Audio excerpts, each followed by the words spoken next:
अस्सलाम वालेकुम रहमतुल्लाहि व बरकातुहू। अब्दुल करीम आदत मुखातिब हूँ। आज आप दोस्तों की खिदमत में रस कपूर कायमुल नार बनाने का इंतहाई आसान तरीका लेकर हाजिर हुए हैं। ये रस कपूर जल्दी अमराज बिलखुसूस बगंदर, बवासीर, खूनी बादी, कैंसर, ख़ास तौर पर ब्लड कैंसर या जिस्म पर फिंसी फोड़े, चंबल, सोराइसिस वगैरह के जैसे दाद हो गया या इस तरह के जल्दी अमराज, इनके लिए अक्सीर का हुक्म रखता है।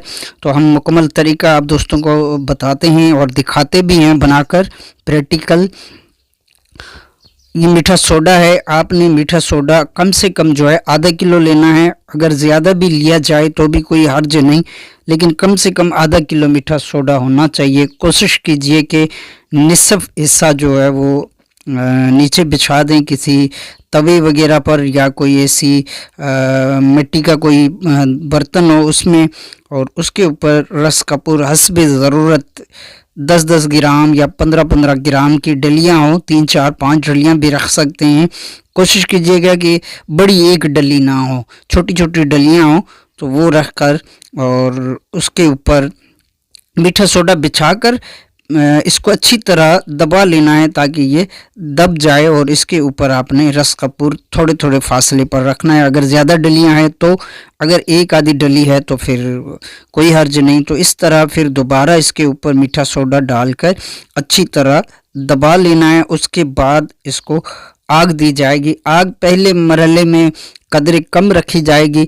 आधा पौना घंटा या 1 घंटा होने के बाद आप आग जो है वो कम से कम जो है रोटी पकाने से ज़रा कम आग हो। तो ये आग लगा दी है हमने। अब इसको मज़ीद कम करेंगे आग को। पहले मरहले में ये आग कदर कम रखी जाएगी, जैसा कि हम दिखा रहे हैं। इस तरह की ये आग रखी जाएगी। तो इस तरह इसको कम आग, ये इस एतबार से या इस मकदार से जो है आपने आग का तनासिब रखना है। और उसके बाद जब 1 घंटा कंप्लीट हो जाए तो फिर इसको मज़ीद आग को तेज़ किया जा सकता है, कोई हर्ज नहीं। तो यहाँ पर ये तैयार हो चुका है। ये टोटल अमल जो है ये 4 घंटे पर मुहित था। टोटल टाइम इसका 4 घंटे है। तो सिर्फ मीठा सोडा के अंदर बनाया जा रहा है। यहाँ पर ये ऑरेंज रंग में जो रस कपूर है ये कुश्ता होकर फूल कर अंडे की तरह फूल कर निकलेगा।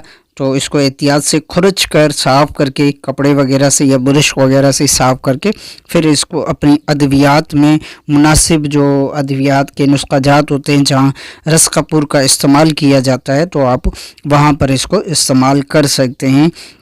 तो ये अब तैयार हो चुका है। अब हम इसको निकाल कर भी दिखाते हैं इसकी पोजीशन, ताकि आप दोस्तों को इसका इल्म हो कि किस तरह ये बना है और कैसे ये तैयार हुआ है। बाज़ दफ़ा यहाँ पर कई लोगों से ये रस कपूर ज़ाय हो जाता है या उड़ जाता है, क्योंकि वो आग का तनासिब उनका दुरुस्त नहीं होता, या मीठा सोडा वगैरह की जो मकदार ज़रूरत होती है उससे कम लिया जाता है या ज़्यादा लिया जाता है, तो खाम कच्चा भी रह जाता है। तो इस एतबार से 500 यानी कि आधा किलो मीठा सोडा के दरमियान ये रख कर पकाया जाए। और इसी तरह जिस तरह हम दिखा रहे हैं, इस तरह अगर इसको दुरुस्त तरीके से पकाया जाए तो ये मुकम्मल तौर पर पक भी जाता है और अंडे की तरह फूल जाता है ऑरेंज रंग में, और खाम नहीं रहता। कुछ कदरे अगर रह भी जाए हल्का फुल्का नीचे से तो उसका कोई हर्ज नहीं, लेकिन तकरीबन जो है ना वो 1% अगर कच्चा रह जाए तो रह जाए, वरना वो भी नहीं रहता।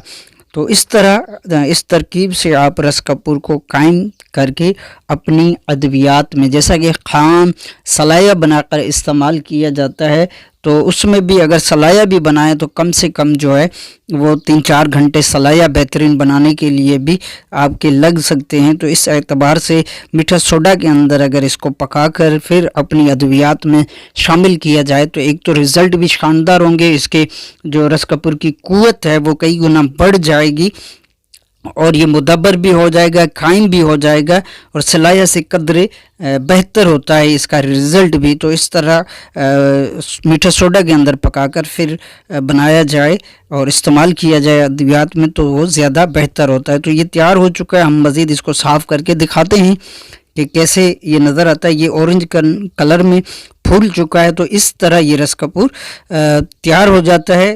और इस तरह तैयार करके अपनी अद्वियात में शामिल करें, नुस्ख़ाजात में शामिल करें। आपकी दुआओं का तालिब अब्दुल करीम आज़ाद।